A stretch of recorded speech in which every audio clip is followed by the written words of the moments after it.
please don't spill my water again. I had a hard time cleaning it up. Yeah. Sorry.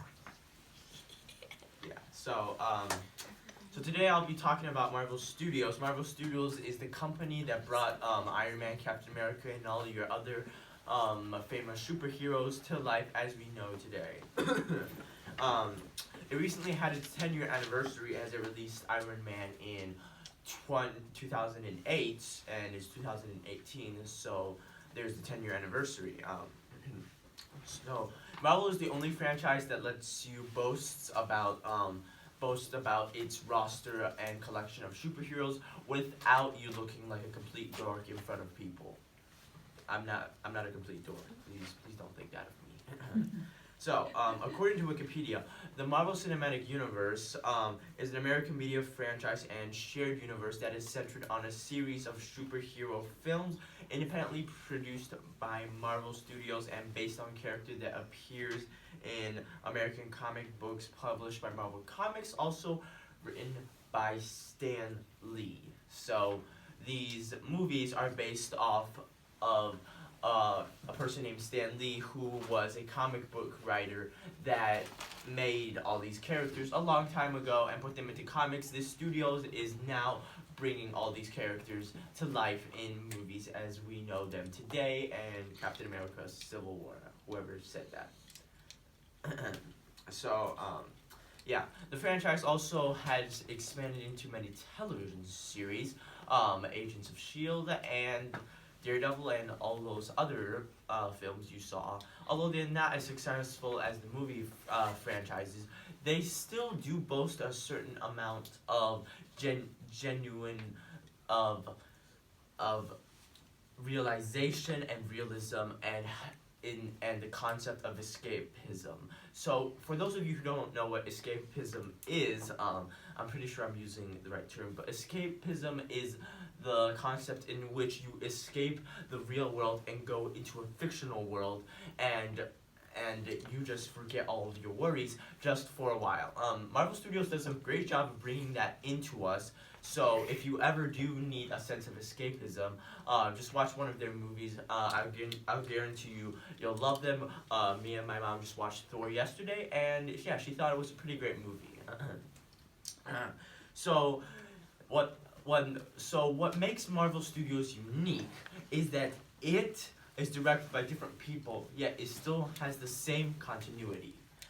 That is hard to do. From different directors, it is hard to align one story plot with another and all in the same universe. As you could imagine, written by different people and played out by different people, it could be very hard.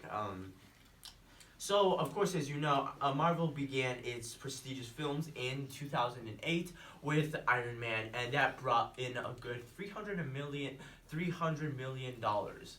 Yeah, and it was the birth of something magical, okay? It wasn't just the birth of something that only one type of people could enjoy. No, you could go to a theater, you could sit down, you could watch the movie, and you could enjoy it. And really, it just satisfies everyone's needs because it boasts a good amount of humor, action, and it just gives you a great sense of a theme, okay? It gives you what you need to be and what you are supposed to be in life. Like, it's not just that, oh, I'm not a superhero, I can't do anything good in this world, but no, even not as a superhero, you can do something great in this world, and Marvel Studios does a great job of conveying that through their films. I'm sure some of you have seen the Tobey Maguire Spider-Man films. The Spider-Man films. Nobody's. Tobey Maguire? Yeah, with Tobey Maguire. Who is he? So have you seen Spider-Man 1, 2, and 3? No. Okay, so this is gonna be more interesting for you. So Spider-Man 1, 2, and 3 were not directed by Marvel, and then there's the Amazing Spider-Man 1 and 2. They all failed miserably. So what did Marvel do? They took Sony, they shook hands, and then they created Spider-Man Homecoming. And wow, Spider-Man, the talk about Spider-Man just went through the roof. Before, it was like, not too much, but then once Marvel adapted it with its unique director, the talk about Spider-Man just went through the roof. The popularity, everything went good about it. And then we come to Black Panther, okay? The Marvel Universe does a great job of also being diverse. Being diverse in the sense that it includes everybody, okay? It's not just all characters are white or all characters are black, but no, it's a mix.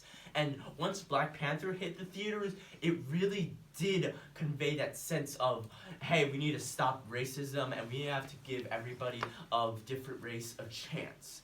It really did a good job of that. So, why? Why do they make these movies? Marvel makes these movies to entertain us, like to give us that sense of we need that entertainment. But how are we gonna get it? It doesn't do too much action, it doesn't do too much humor. Everything about it is perfectly well balanced, as it should be.